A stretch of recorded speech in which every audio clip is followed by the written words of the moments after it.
Hello guys, today is Tuesday. Welcome to Let's Talk About a Tuesday. Jill Wagner over here. I'm going through my email and I'm laughing at some of the things that are on there that people ask me to talk about. I know some of it's a joke. It's funny. But I was making a little bit of a list a few minutes ago, and I'm kind of amazed at some of the repeat stories this week. I think everybody lives in the same area maybe, or people are just being kind of negligent or not really good dog owners this week. But one of my top things this week has been people having issues with dogs who are off a leash. So why are your dogs off leash? I don't understand this. I'm seeing it too. Actually, recently I saw a guy going down the street on a skateboard and his dog was over on the sidewalk and the dog was just trotting along, and granted, it was kind of impressive, I guess. For a few minutes I'm watching this and I'm thinking, wow, this dog is really staying in line with this guy on the street, but he's staying on the sidewalk. But my question is, can that go wrong? And obviously we know that it can. So are you willing to take that risk? I'm not. And I don't want you to do that either. But so the top complaint this week from my friends and my customers and people that shoot me messages about dogs or emails or whatever is dogs are off leash. So I guess the big question is, why are your dogs off leash? There is a leash law, and if you run into a problem where your dog either attacks another dog or gets hit by a car or anything like that, you're going to be negligent if your dog is off leash. So keep your dogs on leash. And I understand if you're in your own yard, people sometimes think the dogs are loose, but they're on underground fencing, and they don't realize that the dog really can't come through or shouldn't come through. But if you have a lot of land and you take your dog out walking or hiking in your land, I understand that your dogs, are off leash at times. But when you're in public, when you're in the village or towns, your dog does need to be on leash. There's a lot of things to consider about that. Being off leash is like the beginning of a possible tragedy. You may think that your dog is responding well to you and has a great recall, but do you really want to chance that? Are you going to take the risk of your dog deciding to chase after a squirrel or a cat or another dog and running into the street and getting hit by a car? Because at the end of the day, they're dogs, and they're impulsive, and there are sometimes things that trigger them off, and even the best trained or well-behaved dogs have the tendency to, have an off day where they don't obey like we think that they will. A couple other things I was thinking as people were sending me these messages this week is, people that have underground fencing, their dog is inside the yard. And to some degree, they're sort of vulnerable, right? Because anything can come in the yard and not get a correction because they don't have a collar on, so they can pass by that boundary. But is it fair to your dog to have them out in your yard where you think they're safe and have other dogs running loose and entering your zone and having a fight or mixing it up with your dog or scaring your kids? It's not. And people who are allowing that, I don't have a problem saying, you're wrong. You need to keep your dog under control, and you need to be in charge of your dog at all times. Don't test the limits, and don't show off the skills of your dog who is so obedient that you feel that they will not leave your side or they will not disobey you if you call them back. Don't put other people at risk, and please don't make other people uncomfortable. There are people that have allergies and people that are just really fearful of dogs. I mean, everybody doesn't love dogs, okay? I know, it's weird. It should be, criminal to say that. I don't understand it. How could you not love dogs? But it's true. Everybody doesn't love dogs, and they don't want dogs running up to them. And some people just really do have a great fear of dogs, and they should not feel that they can't go for a walk in their towns or around their house because dogs are running loose. And I don't mean dogs who get loose by accident. I'm talking about people who intentionally take their dogs on walks and are letting them walk without a leash and giving them freedom that they really honestly should not be giving them. And if you're one of those people too, just remember that, dogs get into things. Even when they're on leash, they can be a few feet ahead of us or a few feet behind us, and they get into things that we cannot react quickly enough to. There's candy on the ground, there's gum on the ground, There's other animal waste or just garbage, things that dogs, of course, want to grab and chew on. But there's also some things to be fearful of, especially if your dog is off lead and they're running ahead 5-10 feet. You can't get there in time. They're going to eat something and swallow it before you can get there to think about taking it out of their mouth. So think about some things. You know, I say knowledge is power all the time, right?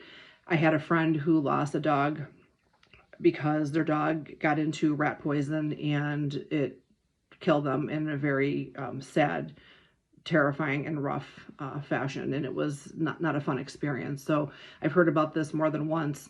It's not just about getting directly into the rat poison either. If you have rat poison out or a business has it out and mice are getting into that and then taking off and running away, and a dog finds a dead mouse or even one that's not dead yet, and they're playing around with it or biting it or eating it, because, you know, dogs do these kind of gross things, they can also be poisoned by that rat poison that is inside the mouse.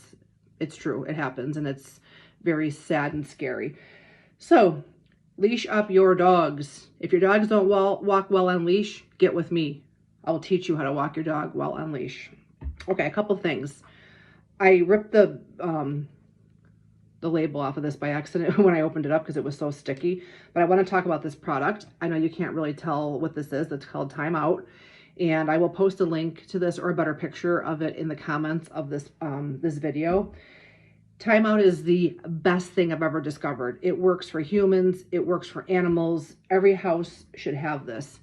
Don't buy this on Walmart.com because they're charging like $30-something for it. No way. Amazon has even jacked up their price, which I'm disappointed in because I was putting people toward that link because, of course, you know, Amazon Prime, you can have it in a couple days. The cheapest place I found this was at Feel Right in Hamburg, over there in the plaza where Save-A-Lot is. It's about $19. If you're paying much more than 20 and some change, you're getting not a good deal. You're not getting a good deal. So they have usually several in stock. And what I like about it is that it's a bottle, but there's also, and this is why it got ripped, there's also a tiny little squirt bottle attached to this, and you can keep refilling that, and that's absolutely perfect for applying it. But if you're like me, I keep buying that one because I love the squirt bottle, and I lose it like on the third day after I buy it. So I have no idea where it is right now, so I just use a cotton ball with this stuff. This works for poison ivy. Evan has poison ivy on his wrist right now. This is the second or third time I've used it on here. It gets rid of it in like 2 days. It's fantastic. Put it on with a cotton ball, wrap it up. It works on eczema, acne. You can use it for bug bites. It's so fantastic. Every house should have it. But in relation to dogs, it is wonderful for many dog things. If my dog is scratching his ears, I put a little bit on a cotton ball.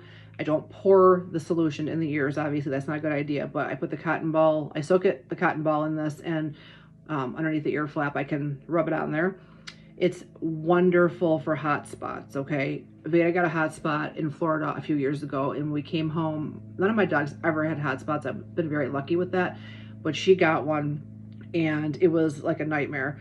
That's how I discovered the Thyme Out. Okay, I Googled it and did some research on it, and then I found it at, actually that one I got on Amazon because I think it was during COVID, so we were not able to go out and shop too much. But that took care of her hot spot in less than 3 days. I know by like 24 hours, I was seeing a huge improvement. I couldn't believe it. She stopped biting at it and bothering it because it wasn't itching anymore. And when they stop bothering it and stop licking it, that's when the healing takes place. So the goal is to get them to, you know, not be attentive to it and keep it wet and, you know, having it spread. So Thyme Out, get it. You have to have it in your house for your people and your animals. All right, what else here? Bandanas. I've been selling a lot of those. I want to show you something here. Some of the ones I get in are super cute. Like I got a whole bunch of floral ones in lately, but they sometimes are a little bit too small for a real large dog, like the larger of the larger breeds. And I get a little bit concerned about whether they're going to fit, but I got a little trick because Velcro is like my friend. So this is just a cute little pattern I'm doing for someone. See, I have a whole bunch of floral ones, And by me adding it onto a regular bandana, it gives a couple inches on each side, and it allows so that it's a super comfortable fit. But the regular print does fit a lot of dogs. But if you think that your dog is like extra large or on the, you know, the far end of big, I can add it onto a background per se. And the way it's held on here is with Velcro. So what's really cool is that you could use different prints, and you could have me put Velcro on them, and then you can swap them out onto the one background and change them when you want to. So pretty cool idea. The other thing too is that some people like to slide their bandana around, like slide the collar of the dog's collar through the bandana, and that's an option too. I do have this one folded down, and by me putting Velcro in certain spots on here, you are able to do that. So you don't have to actually put it around your dog's neck. You can just slide the collar through it, and then it kind of hangs on the collar. It's a different fit. I'm sure probably most of you know what I'm talking about. So we have options, lots of options. And of course, personalization is my favorite. I can put your dog's name on these. I can put their initial. I've done some really cute ones lately. I'm trying to push the Veterans Day ones. These ones like this are usually $10, and that's with your dog's name on it. And you can pick your print, and you can even pick your background color bandana if you want it to be mounted on there. They're $10. The Veterans Day ones I'm doing for $7, especially because some people want to ship them to a veteran they know. And then the couple dollar shipping brings you still under $10 or around $10 with getting the bandana, getting it personalized, and getting it shipped to somebody. Dogs or cats, we love cats too, okay? So you can get your Bill's, you know, Doggo Mafia with the Buffalo Bill on it. You can do that for Doggo Mafia. You can do Kitty Mafia, and I can put your cat's name on there too, and it'll say Kitty Mafia for a cat, okay? You can do the Veterans Day ones, and I will mail them to a vet of your choice, and that comes, they all come to about $10, except the Bills and Kitty Mafia ones. Those are $15. Those are a little bit more involved for me to do, and it takes me a little bit more time with the layering of the different parts of the buffalo. So those are $15. Everything else is generally $10. I'm excited. I'm getting some birthday bandanas coming in. People ask me a lot to do a birthday bandana, and I want to start doing that. It's fun. I'm crafty. I'm a jack of all trades, or a Jill of all trades, whatever you want to call me.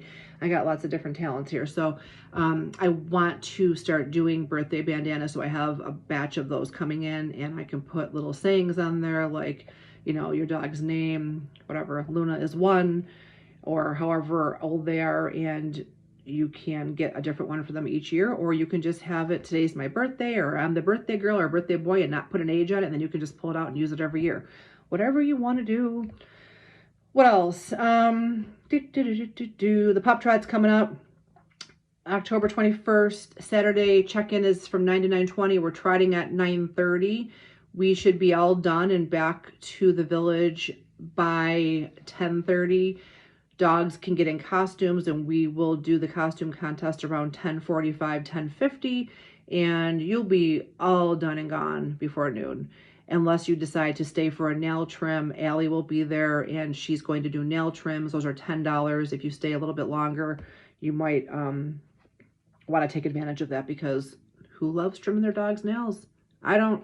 So she's great at it. It'll be done in a couple minutes, and your dog can leave having a good experience, a nice walk. They're getting dog ice cream. You're getting a cute fall picture of them. They're getting a personalized bandana from me. They can get a nail trim if you want to do that. And by the time you get to the car, they should be passed out in the back seat. It's going to be a lot of fun. So doggomafia.com. I will put links in this post as well so that you can register. If you do not have a dog or do not want to walk your dog, still come. If you just have a baby or a young child and you want to push them in a stroller, go right ahead. Register one registration for you and your kid. You don't have to do 2. It's just 1 registration, and you can do it as a walker without a dog, and that's $15. If you're bringing your dog and you're getting all the extras, the bandana, the ice cream, the picture, all that, that's $30, okay? Don't forget Lucy, the golden retriever. She's leading the Pup Trot this year with her sister Lily. Lucy is the golden retriever who was missing for 4 months.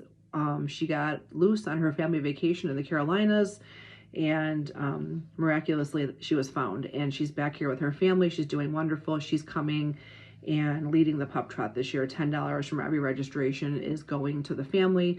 They are going to use it to pay it forward and donate some money to some organizations out there that are searching for missing animals. They are very valuable to us.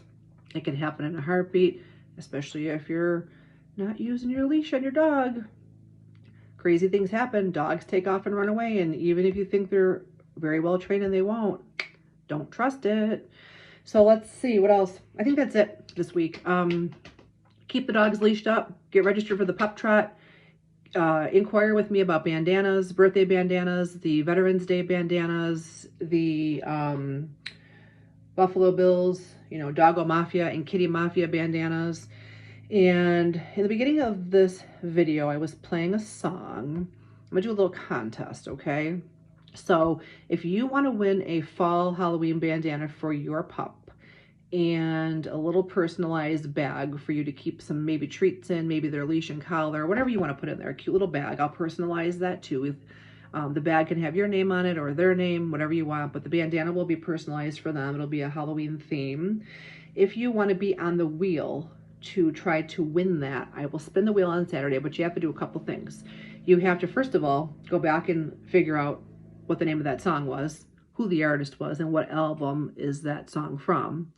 You have to subscribe to my YouTube channel, and you have to post my YouTube channel on your Facebook page and encourage your dog-loving friends to subscribe and tune in to me every Tuesday. So a couple of things you have to do there. I'll list them out in the post, and I will put the link obviously for this channel in there.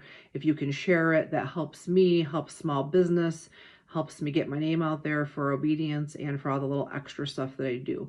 Any questions, shoot me a text or give me a call, 716-253-0130, doggomafia716@gmail.com. You can hit me up on Instagram or send me a message on Facebook, however you want to do it. But the most important thing right now to me is Pup Trot registrations. Get registered. Have a great Tuesday.